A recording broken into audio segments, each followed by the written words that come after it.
Hello दोस्तों, कैसे हो आप सब लोग। HPSC assistant engineer irrigation department exam का हम सॉल्यूशन कर रहे थे। हमने लास्ट लेक्चर में 60 नंबर क्वेश्चन तक कर लिया था। आज इस लेक्चर में हम 61 नंबर क्वेश्चन से स्टार्ट करते हैं।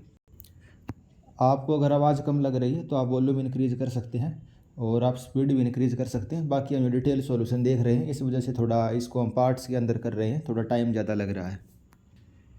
तो first question, The load transfer through skin friction QS in a RCC pile of length and diameter of 20 metre and 0.5 metre. Pile की लेंथ है 20 मीटर और डायमीटर 0.5 मीटर। कोहेजिव बेड के अंदर यानी कोहेजिव सोइल के अंदर है। कोहेजन की वैल्यू 50 किलो पास्कल दी हुई है। अल्फा यानी कि जो एडहेजन फैक्टर होता है वो 0.7 दिया हुआ है। सर्कुलर पाइल है भैया, आपने ज़मीन के अंदर डाल दी। और स्किन फ्रिक्शन यानी कि इसके स्किन के थ्रू यहाँ पे इसके फ्रिक्शन फोर्स लगेगा, जिस वजह से ये जो इसके ऊपर लोड लग रहा होगा उसको रजिस्ट कर पाएगा। तो कितना लोड इसके ऊपर हम लगा सकते हैं, इस पे हम जो लोड लगा सकते हैं अल्फ़ा सी। भाई जो इसकी जो साइड का फ्रिक्शन है वो कितना ये ले सकती है, multiply by area of skin. जो इसकी स्किन का एरिया है वो कितना होएगा भाई, इसकी लेंथ, या फिर कह लो आप पहले पेरीमीटर लिख लेते हैं, pi into D multiply by इसकी लेंथ। ये इसका क्या हो गया, कर्व्ड सरफेस एरिया। तो अल्फ़ा कितना है 0.7। इसको डायरेक्ट कैलकुलेटर के अंदर ही कर लेते हैं। 0.7, सी की वैल्यू कितनी है 50, पाई कितना होता है 3.14 मल्टीप्लाई बाय डायमीटर हमें कितना दिया हुआ 0.5 मीटर। लेंथ पाइल की कितनी है 20 मीटर इसकी लेंथ है, तो कितना आ गया 1099। तो ऐसा कोई ऑप्शन है, जी हाँ फर्स्ट ऑप्शन ऐसा 1099, यानी 1099 किलो न्यूटन का ये लोड हमारी जो पाइल है वो रजिस्ट कर सकती है। तो बिल्कुल ईजी क्वेश्चन था, इसको कि बिना कैलकुलेटर के सॉल्व कर सकते थे लेकिन ज़्यादा टाइम लगता। अगला question, group efficiency factor of 9 pile in A square pattern. 9 pile हैं, किस तरीके से अरेंज करी हुई हैं स्क्वायर पैटर्न के अंदर ऐसे, ठीक है। एक पाइल का डायमीटर डी है और सेंटर टू सेंटर स्पेसिंग यानी इन दो पाइल के बीच में जो सेंटर टू सेंटर स्पेसिंग है वो किसके इक्वल है 3D के, 3 टाइम दी पाइल डायमीटर। अब आपको एफिशिएंसी बतानी है भाई, जब ये सारी पाइल आपस में जुड़ जाएंगी एक पाइल की तरह बिहेव करेंगे तो कितनी एफिशिएंसी है। तो इस वाले क्वेश्चन के बारे में मैं बता दूं, बिना कैलकुलेटर के आप सोल्व नहीं कर सकते थे। इसमें फॉर्मूला हम कौन सा यूज करते हैं एफिशिएंसी का। अब ये क्वेश्चन किसका प्रीवियस ईयर क्वेश्चन था, ये गेट का प्रीवियस ईयर क्वेश्चन था। जो हमने ये वाला पढ़ा है ये भी गेट का क्वेश्चन था, ठीक है। तो गेट के प्रीवियस ईयर क्वेश्चन काफ़ी थे।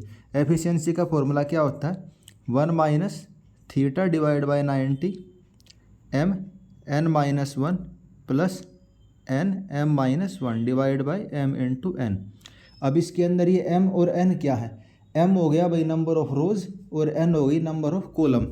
यानी कि ये आपकी कितनी लाइन है, ये 3 लाइन है। ऐसे कितने रो हैं, 3 रो हैं, ठीक है। एम और एन की वैल्यू आपको पता चल गई। अब ये थीटा होता है, थीटा क्या होता है, थीटा होता है tan इनवर्स, तो थीटा होता है tan inverse D by S. अब बिना कैलकुलेटर की ये चीज़ आप सोल्व नहीं कर सकते। डायमीटर तो इसका डी हो गया, स्पेसिंग आपको कितनी दी हुई है 3D, यानी कि tan इनवर्स 1/3। तो बिना कैलकुलेटर सोल्व नहीं हो सकता, बाकी चीज़ें आप कर सकते थे। अब जैसे अभी तो हम सॉल्यूशन देखने लग रहे हैं, तो मेरे पास कैलकुलेटर है, मैं आपको सोल्व करके दिखा देता हूँ। बाकी चीज़ें इसके अंदर हम लिख लेते हैं, 1 minus theta divide by 90 M, यानी कि नंबर ऑफ रो कितनी है 3, तो 3 माइनस यहाँ आएगा 3 माइनस 1, ये कितना आ जाएगा 3 दूनी 6, 6 और 6 12 डिवाइड बाई नीचे क्या आएगा 3 3 9, तो ये हो जाएगा 4 डिवाइड बाई 3। अब थीटा की वैल्यू निकालनी है, वो हम कैलकुलेटर में निकालनी पड़ेगी। कितना हो जाएगा ये tan इनवर्स 1 डिवाइड बाई 3 कितना आ गया 18.43। अब ये 90 से डिवाइड करना है, कितना आ गया 0.20, और इसको मल्टीप्लाई किससे करना है 4/3 से। तो कैलकुलेटर है मल्टीप्लाई कर लेते हैं। अब इसको माइनस किससे करना है 1 से, 1 में से किसको माइनस करेंगे 0.27 से, तो माइनस कर देते हैं 1 माइनस 0.27, तो कितना आंसर आ गया 0.73। ऐसा कौन सा ऑप्शन है, तो जो फर्स्ट ऑप्शन है 0.726। बाकी मैंने 0.27 लिया था, उसको मैं अगर एग्जैक्ट लेता तो हमारा आंसर क्या आ जाता 0.726। तो बिना कैलकुलेटर के आप tan इनवर्स की वैल्यू नहीं निकाल सकते थे। बाकी फॉर्मूला जो लगना था वो मैंने आपको बता दिया। भाई मेंस के अंदर आता है, तो आप इजीली इस फॉर्मूले को लगा सकते हो। Next question, AM30 concrete pile of diameter 0.5 meter and length 20 meter is embedded in a sandy ground having a constant modulus of the horizontal subgrade reaction of 12,000 kilonewton per meter cube and is laterally loaded। तो भाई आपको एक pile दी हुई है, long pile है, diameter इतना कम है, length इतनी ज़्यादा है, लेटरली लोड लगाया हुआ है, लेटरली यानी कि परपेंडिकुलर होरिजोनटल डायरेक्शन में आपने लोड लगाया। आपको रिलेटिव स्टिफनेस फैक्टर बताना है इस पाइल का रीसी एंड मैटलॉक मेथड के हिसाब से। तो जो रिलेटिव स्टिफनेस फैक्टर होता है रीस एंड मैटलॉक मेथड के हिसाब से, उसका फॉर्मूला क्या होता है, ई I divide by Etah raise to the power 0.2, या फिर आप इसको ऐसे लिख सकते हो भाई 1 डिवाइड बाय 5। तो रीसी एंड मैटलॉक मेथड के हिसाब से ये बड़ा हम फॉर्मूला यूज करते हैं। बाकी अभी मैंने इसको ट्राई करके देखा, मेरा कोई भी आंसर मैच नहीं कर रहा है। बिना कैलकुलेटर के तो आप वैसे भी सोल्व नहीं कर सकते, बाकी कैलकुलेटर से किया तब भी मेरा आंसर मैच नहीं कर रहा। हम बाकी सॉल्यूशन देख लेते हैं, अगर इसका आंसर बाद में भाई पता कर लेंगे भाई सही आ रहा है किसी का या नहीं आ रहा है, तब इसको हम कर लेंगे। बाकी जो मैंने फॉर्मूला लगाया मेरा आंसर सही नहीं आ रहा था। अगला क्वेश्चन, इन एक कोहेजनलेस ग्राउंड, भाई सैंडी सोयल है, एसपीटी टेस्ट करा हमने 2 मीटर डेप्थ के ऊपर, एसपीटी वैल्यू कितनी आई, 12 आई, यानी कि 12 नंबर ऑफ हैमर करने के बाद जो भी हमारी स्टैंडर्ड पेनिट्रेशन है वो आने लग रही है। ग्राउंड का यूनिट भी 20 किलोन्यूटन पर मीटर क्यूब है। तो करेक्टेड एसपीटी वैल्यू क्या होगी ओवरबर्डन करेक्शन लगाने के बाद, तो हम लिखते हैं N1 is equal to N0 upon sigma plus 70। Overburden correction का हम यही फॉर्मूला यूज करते हैं। अब भाई इफेक्टिव स्ट्रेस कह लो इसको, इफेक्टिव स्ट्रेस कहाँ पे, 2 मीटर डेप्थ पे। तो फॉर्मूला हम लगा के देख लेते हैं कितना आता है। N0 यानी कि 12 है भाई फिलहाल जो हमने पेनिट्रेशन करके value I, divide by sigma, sigma की वैल्यू कितनी हो जाएगी, 2 मीटर की डेप्थ है 20 20 40, 40 और 70, अच्छा ये 350 भी होता है इधर। तो 12 मल्टीप्लाई बाय 350 डिवाइड बाय ये सिग्मा 40 हो गया भाई, 2 मीटर डेप्थ में 20 दूनी 40, 110। हमारा आंसर कितना आ गया 38.18। अब हमने ऑप्शन में देखा, ऑप्शन में तो ऐसा कोई ऑप्शन है ही नहीं, ठीक है। तो एक जगह IS कोड में ये लिखा है भाई इसकी वैल्यू जब 20 से ज़्यादा आ जाए तो इसको डिवाइड बाय 2 कर देते हैं, तो 19.09 ऐसा भी कहीं नहीं है। तो भाई आखिरकार इन्होंने करा क्या है, तो भाई इसके अंदर हम फॉर्मूला कौन सा यूज करेंगे, तो इसमें हमें फॉर्मूला यूज करना पड़ेगा भाई, जो करेक्शन वैल्यू होगी वो क्या होगी, n multiply by 0.77 log of 2000 divide by sigma. Corrected value क्या होगी हमारी, ये होगी। अब ये वाला क्वेश्चन भी आप बिना कैलकुलेटर के सोल्व नहीं कर सकते थे, बाकी जो हम रूटीन में फॉर्मूला पढ़ते हैं वो मैंने बता ही दिया भाई, 350 अपॉन सिग्मा प्लस 70। उस वाले फॉर्मूले से तो आंसर मैच कर ही नहीं रहा था कोई सा भी। अब इस वाले को हम बिना कैलकुलेटर के सोल्व कैसे कर सकते थे, तो ये बिना कैलकुलेटर के आप नहीं कर सकते थे। 2 मीटर डेप्थ पे ओवरबर्डन प्रेशर आपका कितना हो जाता, 20 × 2 यानी कि 40। ये 40 आप यहाँ पुट कर दोगे, आपका आंसर आ जाएगा 15.7। इसको मैं कैलकुलेटर में दिखा देता हूँ, क्या लिखेंगे हम, 12 multiply by 0.77 multiply by log of 2000 divide by sigma, यानी कि 2 मीटर डेप्थ पे कितना हो जाएगा, 20 दूनी 40। आपका आंसर कितना आ जाएगा 15.69। कितना आंसर आ जाएगा आपका 15.69। तो इस वाले क्वेश्चन को आप कैलकुलेटर की हेल्प से कर सकते थे। बाकी पेपर में मैं आपको बता दूं कैलकुलेटर अलाउड नहीं था। आज के हमने 4 क्वेश्चन करे हैं, तो इस वाले क्वेश्चन को छोड़ दें तो आप 62 वाला भी नहीं कर सकते थे, 63 वाला भी नहीं कर सकते थे, और 64 वाला भी नहीं कर सकते थे। और 63 का मैंने आपको फॉर्मूला बता ही दिया था क्या लगेगा। इसके अंदर आप यूनिट का ध्यान रख लेना, ठीक है। जो इसकी ई की यूनिट है और जो मॉडुलस ऑफ सबग्रेड रिएक्शन है इसकी यूनिट सेम होनी चाहिए, ठीक है। मतलब इसको किलो न्यूटन में रखो तो इसको भी किलो न्यूटन में पुट कर लेना, तो यूनिट का ध्यान रख लेना। बाकी और कोई इसमें दिक्कत वाली बात नहीं है, आप इसको सोल्व करोगे आपका आंसर सही आ जाएगा। ये आप सॉल्यूशन देख भी सकते हो, ठीक है भाई। पहले हम मॉडुलस ऑफ इलास्टिसिटी निकाल लेंगे, 5000 रूट एफ सी के 27386 न्यूटन पर mm स्क्वायर, या तो इसको आप kilo newton per metre square में कन्वर्ट कर लेना, इसको आप कन्वर्ट कर लेना और जो मोमेंट ऑफ इनर्शिया टॉप वाले से निकाल लेना, पाई डी की पावर 4 अपॉन 64। सर्कल का आपको पता है पाई डी की पावर 4 अपॉन 64। और मॉडुलस ऑफ सबग्रेड रिएक्शन यानी ईटा आपको दे रखा है 12,000 किलोमीटर पर मीटर क्यूब। तो यूनिट आप सेट कर लोगे तो आपका सही आंसर आ जाएगा 1.475। बाकी बिना कैलकुलेटर के आप किसी भी तरीके से इसको सोल्व नहीं कर सकते थे। तो ये मैंने आपको बता दिया, बिना कैलकुलेटर के नहीं हो सकता था। ये वाला भी भाई बिल्कुल अलग ही फॉर्मूला ढूंढ के लाते हैं ये। तो ये वाला आप इस वाले फॉर्मूले से कर सकते हो, फ्यूचर के लिए याद रख सकते हो। एसएससी में तो आएगा नहीं ये काम आपके, ठीक है। बाकी स्टेट में भी मेरे हिसाब से तो काम आएगा नहीं। इनके एचपीएससी वाले मेंस में बूझ लें तो इसको बूझ लें, वरना और कहीं काम आने का भाई मेरे को लग नहीं रहा। ये वाला क्वेश्चन आपका काम आएगा। 0.77 log of 2000 divide by sigma. अगला question, in a cohesionless ground a plate load test was carried out using a plate size of 30 × 30 and ultimate bearing capacity of ground was found to be 100 kilo pascal. तो cohesionless soil दी है, यानी कि sand type की soil है। Plate size कितना 30x30 का। Ultimate bearing capacity आपकी कितनी आई 100 की। अगर हम 2x2 का साइज़ यूज करेंगे फुटिंग का तो अल्टीमेट बियरिंग कैपेसिटी कितनी आएगी। तो जो कोहेजनलेस सोयल होती है उसके लिए हम फॉर्मूला क्या यूज करते हैं भाई, जो बियरिंग कैपेसिटी होती है फुटिंग की, बियरिंग कैपेसिटी होती है प्लेट की, divide by size of footing upon size of plate. Cohesionless soil के लिए ये फॉर्मूला यूज करेंगे तो सिंपल पुट कर देना, आपका आंसर आ जाएगा। तो आपको बियरिंग कैपेसिटी बतानी है फाउंडेशन की। प्लेट की कितनी दी हुई है, प्लेट की आपको 100 दी हुई है। साइज कितना फाउंडेशन का 2 मीटर की है ना, यानी कि 2000 mm।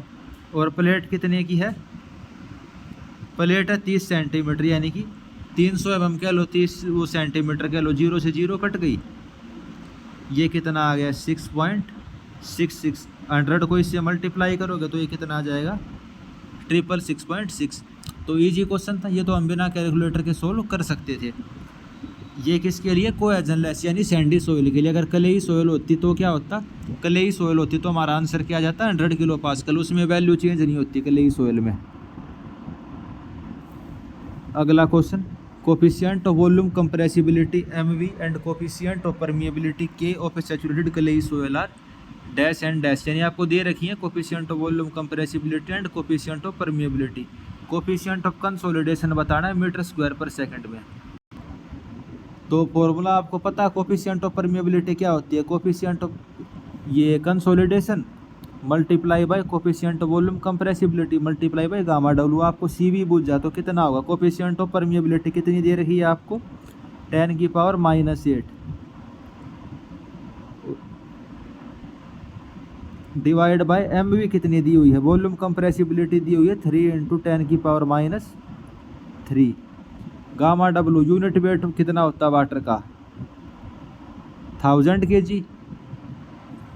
तो बस आपको सोल्व करना था, 1000 से ये 10⁻3 कट जाएगी, ये कितना आ जाएगा भाई। ऊपर आप इसको क्या लिख लो 10⁻⁻8 है ना ये।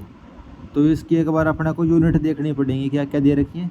ये किलो न्यूटन के अंदर है, मीटर स्क्वायर पर सेकंड के अंदर अपने को आंसर निकालना है। अच्छा, और ये होता है यूनिट वेट, ये हमने गलत लिख दिया, यहाँ 10,000 आएगा, यहाँ 10,000 आएगा। और ये 3 × 10⁻³ मीटर स्क्वायर पर किलो न्यूटन है। तो इसको मैं दोबारा लिख लेता हूँ, यूनिट में गड़बड़ हो रही है थोड़ी सी। 3 × 10⁻³ ठीक है, metre square into kilo newton. Unit weight of water कितना होता है 10 kilo newton per metre cube. तो यूनिट अब हमारी सही हो गई। इस 10 से ये क्या हो जाएगा 10⁻²। इसको फिर ऊपर लेके जाएंगे तो 10⁻⁻6।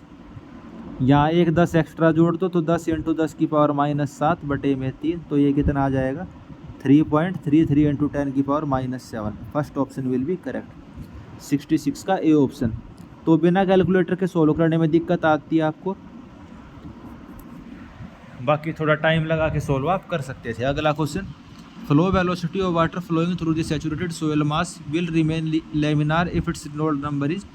तो रेनॉल्ड्स नंबर लेमिनार फ्लो के लिए हम कितना लेते हैं जब 2000 से कम होता है, लेकिन ये किसके लिए होता है पाइप फ्लो के लिए। किसके लिए, पाइप फ्लो के लिए। और इन्होंने किसके लिए पूछा, सैचुरेटेड सोयल मास के लिए। तो क्वेश्चन को इन्होंने आपस में मिक्स कर दिया, लेकिन इन्होंने आंसर किसको माना है, 2000 से कम वाले को, यानी पाइप फ्लो वाले को ही मानना है। अगला question, hot water anemometer is use to measure. जो हॉट वायर अनीमोमीटर होता है वो क्या मेजर करने के लिए होता है, तो वो इंस्टेंटेनियस फ्लो वेलोसिटी। अनीमोमीटर शब्द कहीं भी आ जाए, अनीमोमीटर शब्द कहीं भी आ जाए, हॉट वायर, कोल्ड वायर, फलाना ढिमकाना, तो किसके लिए यूज होएगा, हमेशा वेलोसिटी के लिए। अगला क्वेश्चन, बाकी ये वाला क्वेश्चन कहाँ का था, ये एसएससी प्रीवियस ईयर क्वेश्चन था। अगला question, critical state of flow in non rectangular channel, क्या वो डिस्चार्ज है, एरिया वेटेड एरिया है, टी हमारी टॉप विड्थ है। तो क्रिटिकल स्टेट ऑफ फ्लो क्या होती है, फ्रॉड्स नंबर आपका 1 के इक्वल हो। नॉन रेक्टेंगुलर चैनल के लिए क्रिटिकल स्टेट क्या होती है, क्या square by ji is equal to A cube divide by T. तो ये क्रिटिकल स्टेट होती है। कहाँ का क्वेश्चन था, ये गेट का प्रीवियस ईयर क्वेश्चन है। शायद ये वाला क्वेश्चन एसएससी में भी आ रखा हो, मैं कन्फर्म नहीं हूँ, लेकिन शायद ये एसएससी में भी आया हुआ है और गेट में भी आया हुआ है। तो क्या square divide by ji is equal to A cube by t, ये क्या होती है, critical state non rectangular channel के लिए। तो first option will be correct. अगला question, mild slope profile M2 occurs for the depth. ये M2 प्रोफाइल क्या होती है, M का मतलब होता है माइल्ड, ठीक है। इसका क्या मतलब होता है भाई, जो वाई क्रिटिकल है वो आपकी नॉर्मल डेप्थ से कम है, तो हमारा कौन सा स्लोप बनेगा, माइल्ड।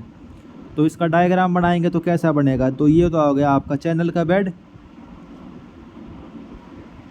ये आपकी क्रिटिकल डेप्थ लाइन हो गई, ये हो गई नॉर्मल डेप्थ लाइन। 3 होती है, 1, 2 और 3। तो 2 के बारे में बात करना लग रहा है M2। M2 कहाँ पे आएगी भाई, क्रिटिकल वाले से तो ऊपर और नॉर्मल वाले से नीचे। तो above critical but below normal, B option will be correct. आपको एक फ्लो प्रोफाइल बनानी आनी चाहिए, कैसे बनेंगे, ठीक है। तो सिंपल सा कंसेप्ट होता, माइल्ड के लिए तो क्या होएगा, वाई क्रिटिकल कम रहता, एक होती है स्टीप।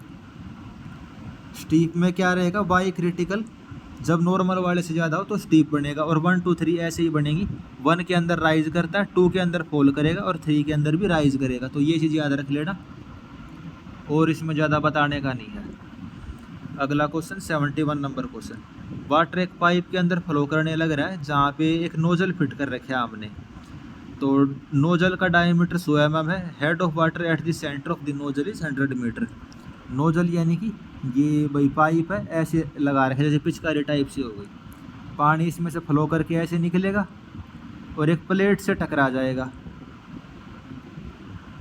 कोफिशिएंट ऑफ वेलोसिटी 0.95 दिया हुआ है, डेंसिटी ऑफ वाटर 1000 kg है। तो जो जेट ऑफ वाटर है इस वर्टिकल प्लेट के ऊपर कितनी फोर्स लगाएगा वो आपसे पूछ रखी है। तो जैसे कि आपको पता है भाई, जो फोर्स होता है, फोर्स क्या होता है, चेंज इन मोमेंटम, यानी कि मास इनटू वेलोसिटी। तो सबसे पहले आपको क्या निकालना पड़ेगा, पानी इसके ऊपर कितनी स्पीड से हिट करने लग रहा है। तो वेलोसिटी क्या होती है, √2gh। अब इसमें कोफिशिएंट ऑफ वेलोसिटी दिया तो कोफिशिएंट ऑफ वेलोसिटी भी आ जाएगा। तो इसको हम सोल्व कर लेते हैं कैलकुलेटर में।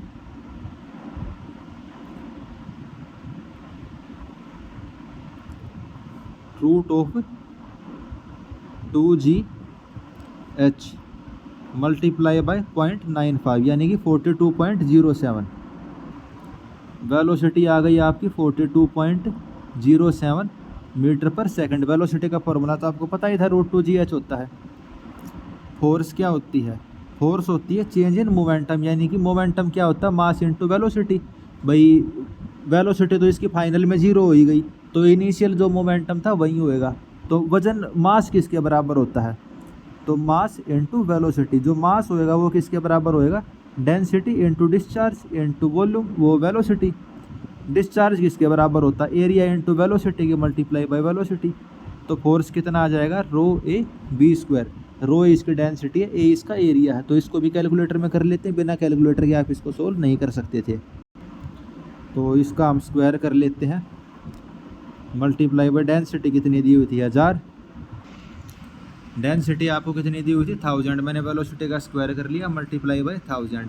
एरिया कितना है इसका, पाई इंटू डायमीटर 0.1 दिया हुआ है, उसका स्क्वायर डिवाइड बाय 4।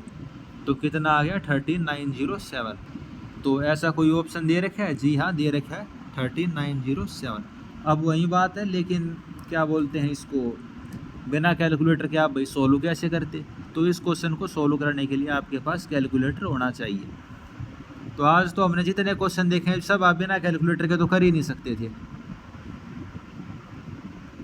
ज़्यादातर ऐसे ही थे।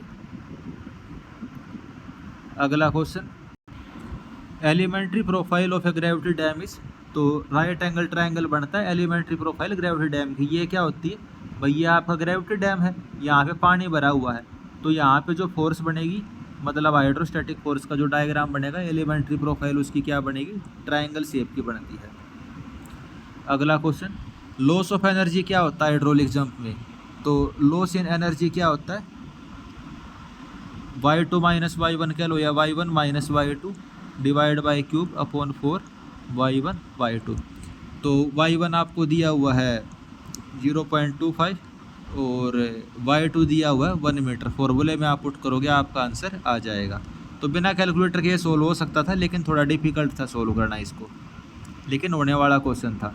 अगला क्वेश्चन, नॉन रिकॉर्डिंग री एनगेज कौन सा होता है, तो साइमन री एनगेज आपका नॉन रिकॉर्डिंग री एनगेज है, एसएससी में कई बार पूछा हुआ, बाकी सारे आपका रिकॉर्ड करके ऑटोमेटिक वाले री एनगेज है। अगला क्वेश्चन, भाई ऑप्टिमम नंबर ऑफ री एनगेज, कितने री एनगेज स्टेशन आपको बनाने पड़ेंगे ताकि आप एक्यूरेटली रेनफॉल को मेजर कर पाओ, तो उसका फॉर्मूला होता है coefficient of variation divide by error इसका स्क्वायर। तो कोफिशिएंट ऑफ वेरिएशन आपको कितना दिया हुआ है 20%, एरर कितनी है 10%, इसका स्क्वायर कर दो तो 2 का स्क्वायर हो जाएगा 4। 4 नंबर ऑफ री एनगेज आपको प्रोवाइड करने पड़ेंगे। फॉर्मूला जिसको पता होगा आसानी से कर सकता था। अगला क्वेश्चन, प्रोबेबिलिटी और रिकरेंस इंटरवल के बीच में क्या रिलेशनशिप होता है, तो भाई आपको 20 साल की फ्लड है तो प्रोबेबिलिटी फ्लड होने की क्या 1/20 यानी कि 1 अपॉन टाइम पीरियड। तो क्या हो गया P into T is equal to 1। D option will be correct, PT is equal to 1। अगला question, water stored in the reservoir below the minimum pool level, जो रिजर्वोयर है इसमें मिनिमम पुल लेवल के नीचे, भैया आप मान लो मिनिमम पुल लेवल, इससे नीचे जो पानी उसको क्या बोलेंगे डेड स्टोरेज। एसएससी का प्रीवियस ईयर क्वेश्चन है। अगला question, discharge passing through an Oggy spillway, तो ओगी स्पिलवे के ऊपर से जो डिस्चार्ज होता है उसका फॉर्मूला क्या होता है, coefficient of discharge LH⁻3/2 CLH⁻3/2। तो सिंपल जो रेक्टेंगुलर वाला फॉर्मूला होता है वही ओगी स्पिलवे का होता है। Easy question. Dimension of the storage coefficient for a confine aquifer, जो स्टोरेज कोफिशिएंट का डायमेंशन होता है वो क्या होता है, ये डायमेंशन लेस होती है। ये क्या होती है डायमेंशन लेस। एक टाइप से आप कह लो जो पोरोसिटी हो गई, स्पेसिफिक यील्ड हो गया, स्पेसिफिक रिटेंशन हो गया, इन सब का डायमेंशन क्या होता है, ये सब डायमेंशन लेस होते हैं। भाई कितनी वॉल्यूम वो स्टोर कर सकता पानी एक confine aquifer per unit volume of aquifer, तो एक टाइप से वही उसका स्टोरेज कोफिशिएंट हो गया और वो डायमेंशन लेस होता है। अगला question, for a pumping well discharge per unit draw down is called as, discharge per unit draw down क्या कहलाता है, स्पेसिफिक कैपेसिटी। ये क्या कहलाता है, स्पेसिफिक कैपेसिटी। अब इसमें 2 चीज़ होते हैं, बच्चे उसमें नॉर्मली कन्फ्यूजन रहते हैं, ड्रॉ डाउन कह लो या discharge per unit draw down, यानी कि जो हेड है उसको हम क्या बोलेंगे कैपेसिटी। एक होता है भाई डिस्चार्ज पर यूनिट वॉल्यूम, क्या डिस्चार्ज पर यूनिट वॉल्यूम, उसको हम क्या बोलेंगे स्पेसिफिक यील्ड। ये क्या होता है डिस्चार्ज पर यूनिट वॉल्यूम, ये हो गया हमारा स्पेसिफिक यील्ड। स्पेसिफिक यील्ड होएगा आपका डिस्चार्ज पर यूनिट वॉल्यूम और स्पेसिफिक कैपेसिटी होएगी आपके discharge per unit draw down. तो ये आप याद रख लेना, बच्चे इसी में कन्फ्यूज होते हैं। तो ठीक है दोस्तों, आज हमने 20 क्वेश्चन करे हैं, 80 नंबर क्वेश्चन तक कर लिए। थोड़े इसमें न्यूमेरिकल वाले क्वेश्चन ज़्यादा थे, बिना कैलकुलेटर के सोल्व करने पॉसिबल नहीं थे। बाकी आपको सारे क्वेश्चन का सोल्यूशन करवाया है, जिसमें भी ऑब्जेक्शन था नहीं था, जैसे भी सोल्यूशन होना था। और बचे हुए जो क्वेश्चन है उनको अगले लेक्चर के अंदर कर लेंगे। आप चैनल को सब्सक्राइब कर लो, अपने दोस्तों के साथ चैनल को शेयर कर दो। Thank you.